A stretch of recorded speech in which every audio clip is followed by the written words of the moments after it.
ဦးကြောင့်ကြီးကိုကြတော့မားတို့ရဲ့ဒီထဲမှာဒါကြီးဆိုအများနဲ့လှုပ်ရှားနေရတယ်နော်ပန်းရောင်းနဲ့တမန်ကြောင်ရှင်းနေဒါကြီးပြောကြတော့ရင်ထဲမှာခံစားတယ်ကိုမိသားစုဖြစ်တဲ့လို့ခံစားရတယ်ဒီဦးကြောင့်ကြီးကိုကြတော့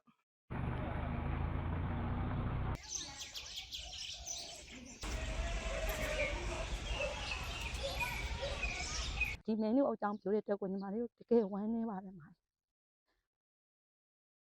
ညီမလေးတို့စိတ်မထိန်နိုင်တာတော့ပုံမှန်ရင်နောက်တစ်ခုပေါ့ဒီတစ်ခုတည်းပြိုတာလည်းမဟုတ်ဘူးအင်းဝါမှာရှိတဲ့ဖရားတွေအကုန်လုံးပြိုတဲ့အတွက်မှာညီမလေးတို့မှာပြစရာမရှိတော့ဘူး